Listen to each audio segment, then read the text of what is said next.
This thing, this is a pencil. I don't even have to use it anymore to compose. It's so vivid. This is my recording studio. It means that the songs that I'm working on can really be exactly what I want. It's not like just a dedicated instrument. It becomes something different for all the different things that I do. The synthesizer and the computer are going to become the folk instrument of the 80s. A tool like a computer should be easy to use. To just be able to start using the programs doesn't take any time at all. These are all tools for people to get better with. We took it to the studio and dumped the entire album down in 6 hours. It was quite amazing. It's latitude. That's what it really represents to me, is more wings, more latitude. You can do whatever you pretty much can imagine. So now the problem is trying to imagine something, you know, clever.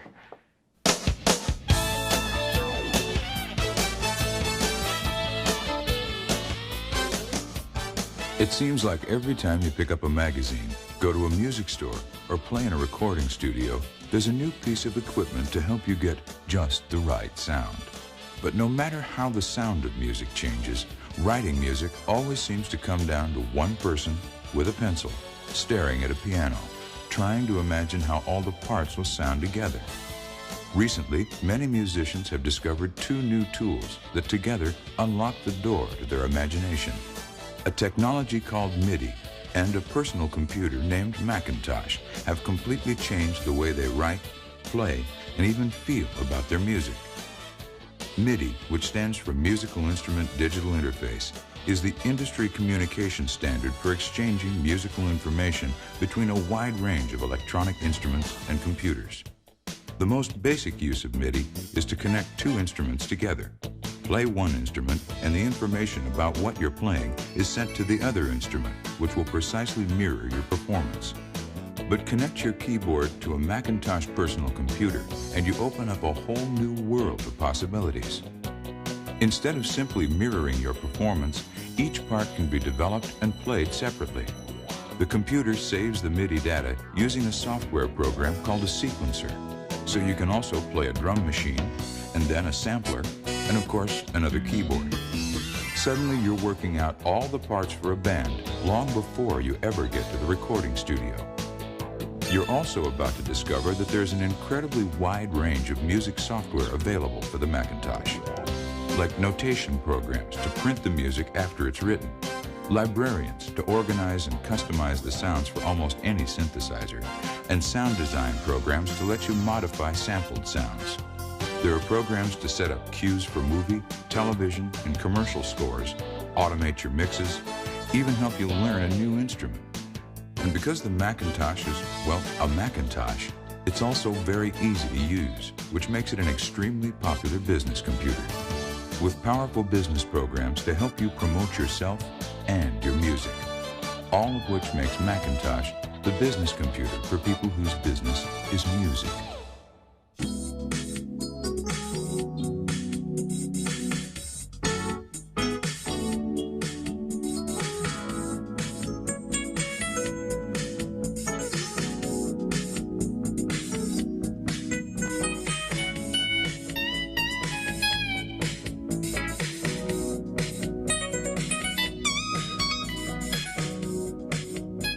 I've been using Apples now for about 8 years.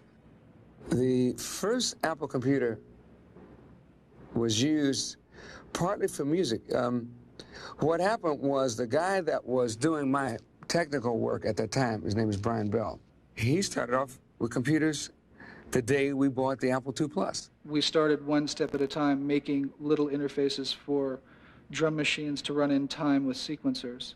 And everybody said, no one will ever want a drum machine to play with a sequencer. That's absurd. So many of the things which were impossible have become possible. And so many of those things which have become possible have opened doors to so many other possibilities that now I have a whole arsenal of possibilities that I never even thought of before.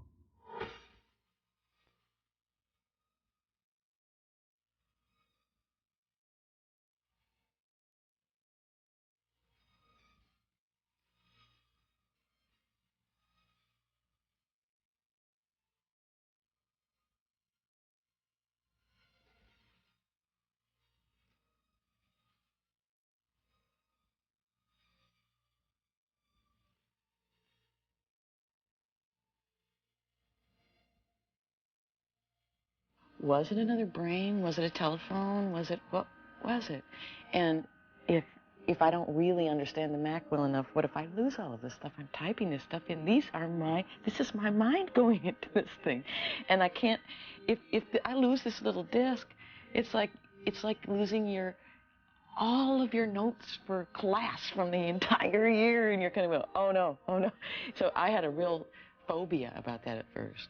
So I would print everything, or else I would have yellow pads and I'd secretly be writing it down as I was putting it into the Mac and thinking, I never do that anymore.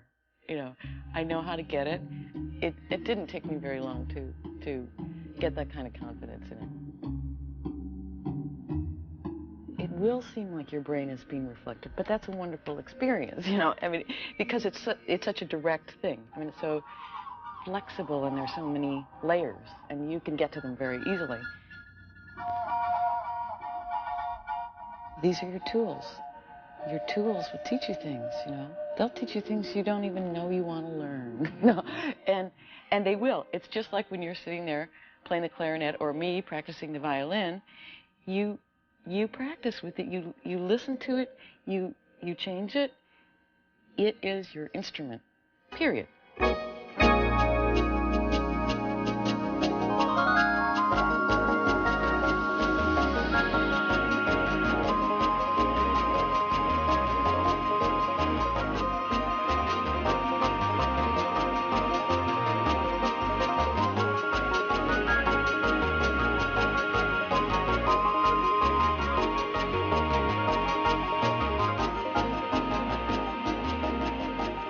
MIDI, computers, and synthesizers allow musicians to make music in a way that they've never been able to do before.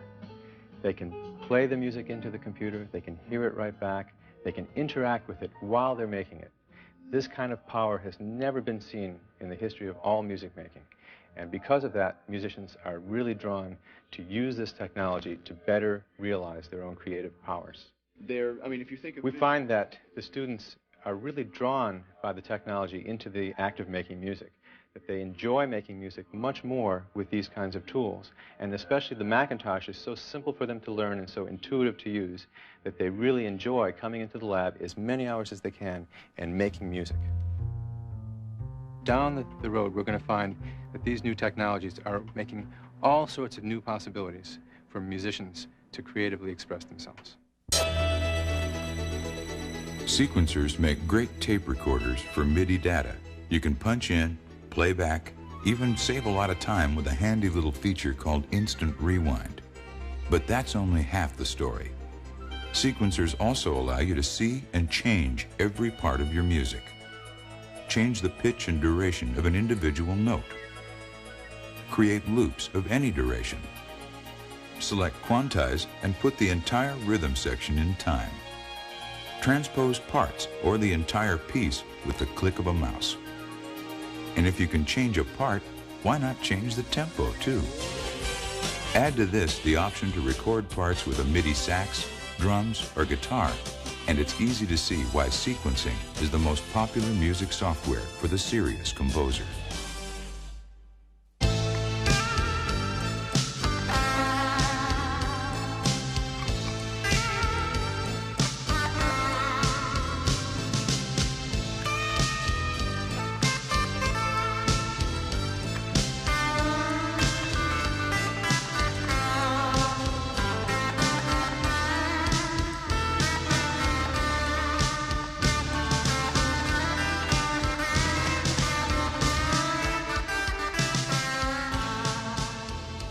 I'm going to load a sequence into the computer and build up from nothing to like a whole band playing at once. Okay? And this involves three things. It involves my MIDI guitar converter, the computer, which is recording the guitar converter, and the synthesizer, which is receiving the MIDI data from the computer and playing the instruments, all the instruments on one synthesizer. And I have it set up so different parts of the string, like this part of the string is sending to the first MIDI channel. And then this part of the string is assigned to channel 2, which I have a little bit of bass. And then in here goes to channel 3, which is some piano notes. You set up a drum beat that you like, you find a bass part, and you repeat that until you think of a good melody. Little strings.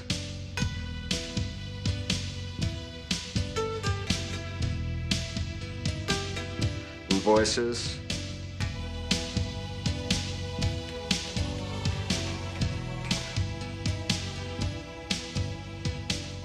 You can be playing your regular guitar through your funky old amp and everything, and have digitally sampled voices, you know, singing behind you, you know, when you're doing it. So it opens up a whole broad range of possibilities.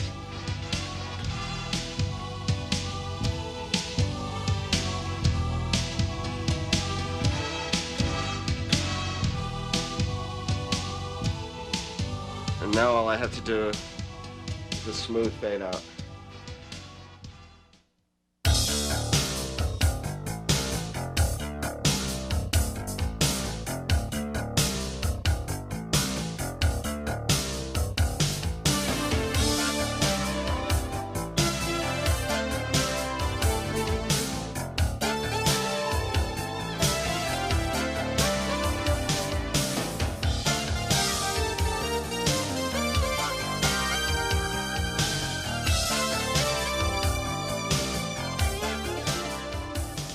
The thing I find most exciting about technology and the way it's changing is that everything is becoming more user-friendly.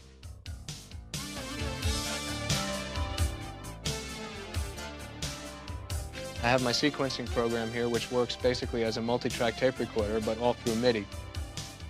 I have the track sheet, where I can keep track of all of my different parts on the different tracks, and then the song editor, which plays along wherever I am in the song so I can follow along. Through the chorus, through the verse, whatever. And then for editing, I have the step editor here, which is basically like a sideways piano roll. The longer bars represent longer notes, and here's the keyboard showing where you are in place. I can edit any individual note simply by clicking on it, and then it shows me exactly what's happening with that note. It makes it very easy to edit and change things to exactly the way I want them to be. When I first got the Mac, I was on tour with Cyndi Lauper at the time, and most of the time when you're on tour, you become a vegetable in between shows. You actually only play about 2 hours a night, maybe. So I bought the Mac and started getting into it, and every night I would set it up in my hotel room, and I got to be quite proficient at it while everyone else was turning into potatoes.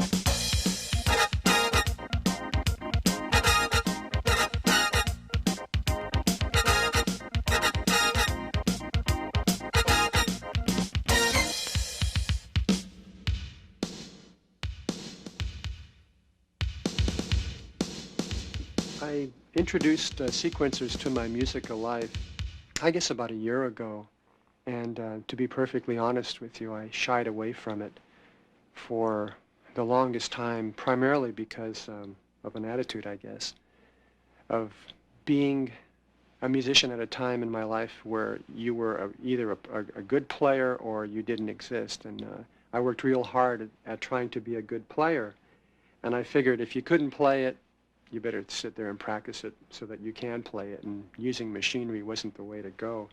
So I really copped an attitude about the whole sequencing thing. But what I did is I really kind of shortchanged myself, because that wasn't the idea of a sequencer. The idea of a sequencer was to broaden my musical horizons, primarily as a composer, really. And that's how I use it, and it's become my most powerful tool, and I find myself probably using it, maybe 6 to 8 hours a day at this point. What happened on my first album project using the Mac is that for the first time in my life, I was able to play everything the way that I really felt them.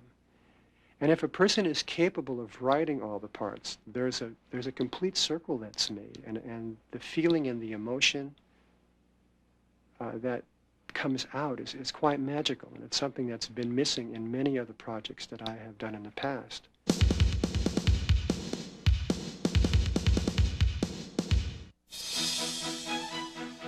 Ask a writer, and he'll tell you that word processing has transformed the way he writes.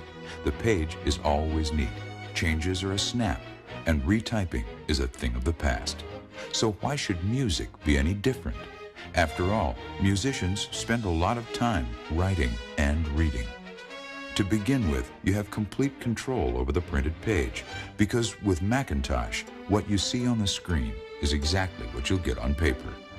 It's easy to transpose parts and to space your music to fit your lyrics.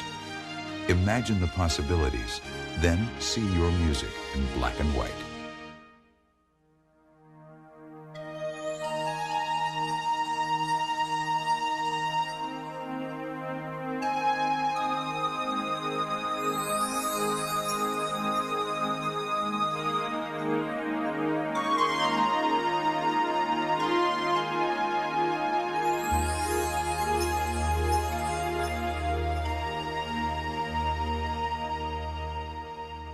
In October of '86, I realized there were a lot of kids who knew about computers, and I didn't know a thing about them.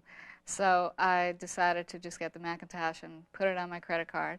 And I was glad that I did, because I started getting a lot of work printing out manuscripts for vocalists. To enter the music in, I enter it in with the mouse.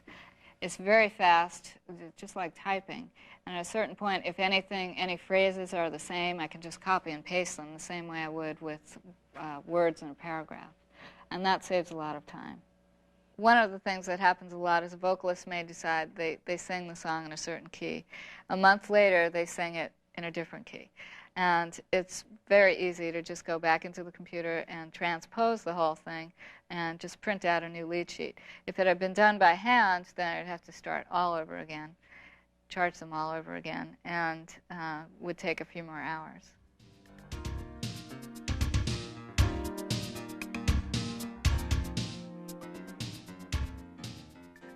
It's changed the way that I write music. I go out of my way to find things to do on the computer. Buy a few synthesizers, and you'll soon have a lot of sounds to keep track of. And trying to customize a factory sound is hardly an intuitive process. A sound librarian editor can usually solve your problems. Thousands of sounds for almost any synthesizer can be organized and recalled. Save all your sounds on a hard disk or a floppy, and you have a complete filing system at a fraction of the cost of other storage devices. And for the first time, you can actually see what your sounds look like. So say goodbye to the little windows and tiny numbers on your synthesizer. With a Macintosh, what you can see, you can change.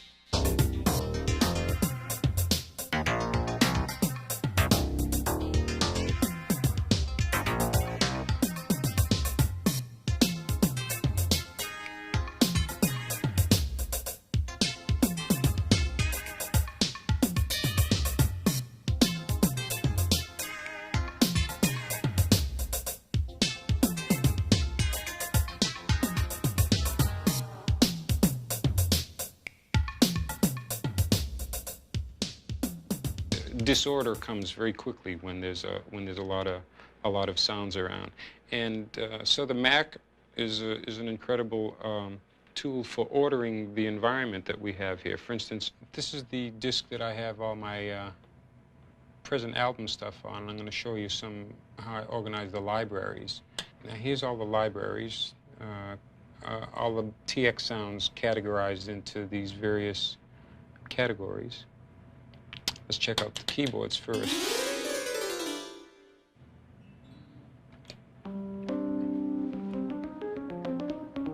You see, so it's simple. You just click on them, it sends the sound across, and you can listen. If you sit and work with a piano, you can get the idea of the chords, and then write it down, and you can envision the orchestration. You could say, well, I'm going to have the trumpet play that, you could say, and you can envision it.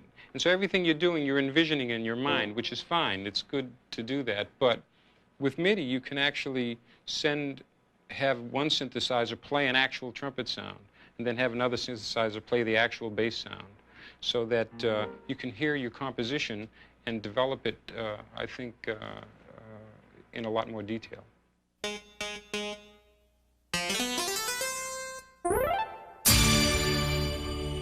Samplers allow musicians to capture acoustic sounds from the world around them and then modify them for playback. Not surprisingly, these sounds are called samples. Sound design programs for Macintosh make it easy to fine-tune samples with a speed and precision previously available only on more expensive systems. Cut a sample to precisely edit unwanted sections without a click or pop. Blend two sounds for unique and unusual effects. Actually look at your sounds as three-dimensional waveforms. As you work, you can constantly monitor the sample so your eyes and ears can work together, which seems only natural when you're dealing with natural sounds.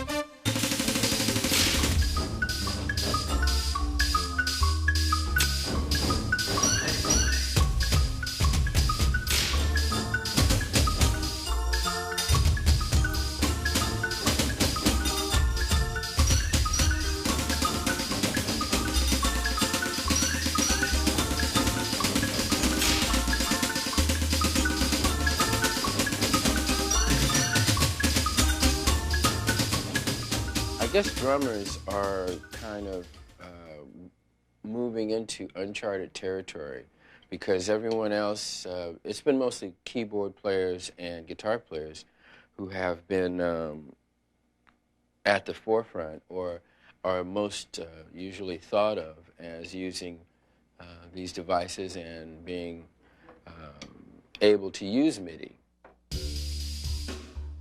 With sampling, you actually have a violin.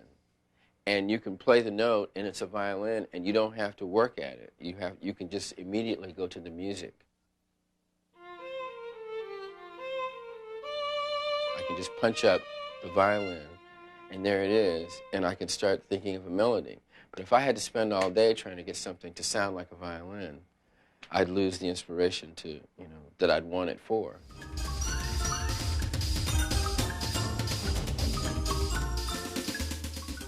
All these things with MIDI, with a computer or a synthesizer or sampling device being able to talk to other instruments, you get to hear things that you wouldn't necessarily think of, which is a good thing for me, I think.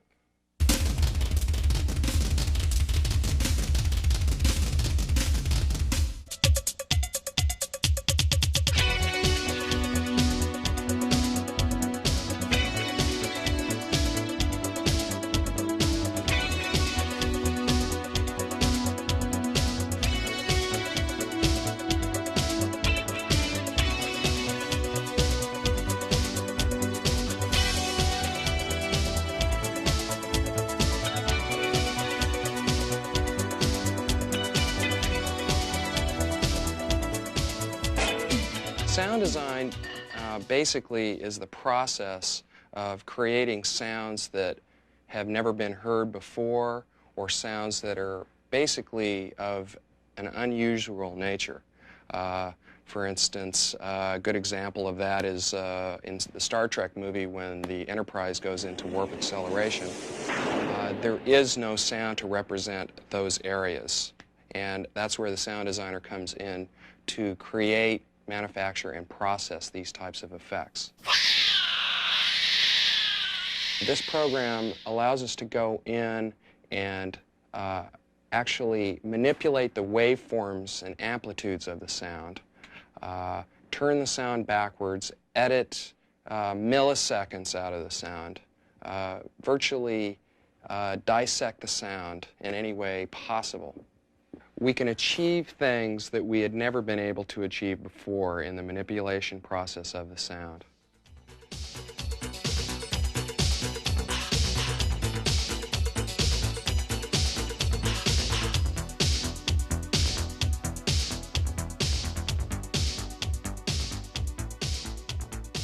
When you're generating soundtracks and sound effects for films, many functions can be controlled by the Macintosh. for instance, the mixing console is running at the same time that the sequencer's running, and we're running our cue program at the same time. So as we were watching the film, the Macintoshes are running on a timecode source, and they are precisely triggering all these different functions that correspond with the film cues.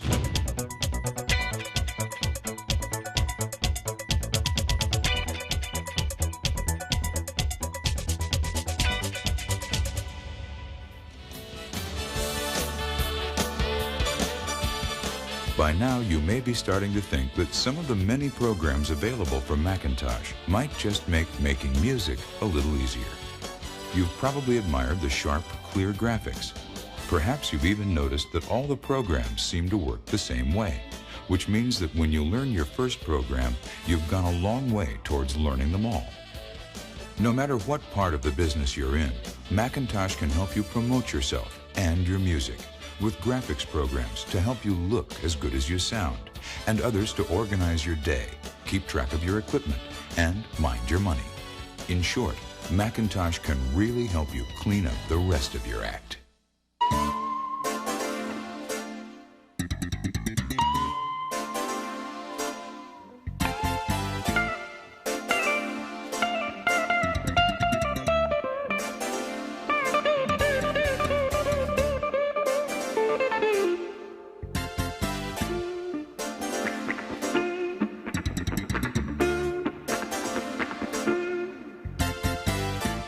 I started playing, and it started sounding like Pablo Casals playing cello or something, you know, because the Midi was so serious. And it's the first time that I actually got into, you know, stimulated and inspired to to know more about Midi and to piano and to flutes, because it immediately makes your fingers go to a different place that you've ever gone before. You know, if you start thinking like a flute player or like a cello player, it's different position than where your fingers usually, the route is different than we usually take to go home, you know. It's inspiring. You never know when you're creating what's going to trigger you. That's where you can really utilize a Mac, you know, to storage a sound that you like and then put more things on it or take off until you have something that is just it's like your handwriting. You know, it's just, that's the most beautiful gift that God gave us, is individuality. You know, that's how to me it needs to be used, to bring forth more your individuality.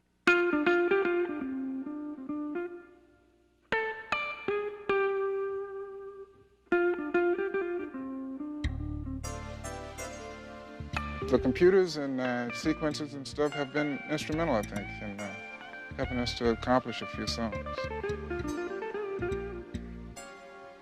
All of a sudden, the Midi becomes a necessity rather than a commodity. And that's how I look at it now. You know, I can't ignore it. I got to have it.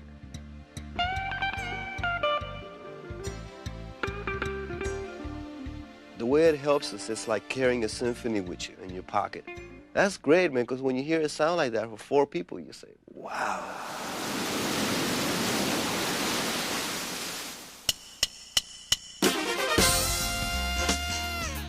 If you're making your career in music, you'll be knocking on a lot of doors.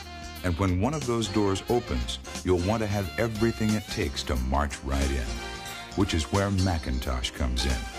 Macintosh is made by Apple Computer, a company dedicated to one extraordinary idea, that using a computer should be a pleasure, not a problem. Our goal is to build computers that can take you as far as you want to go. We know that that's a very long way, and that part of helping you get there is to make the first steps easy. Macintosh, the power to be your best.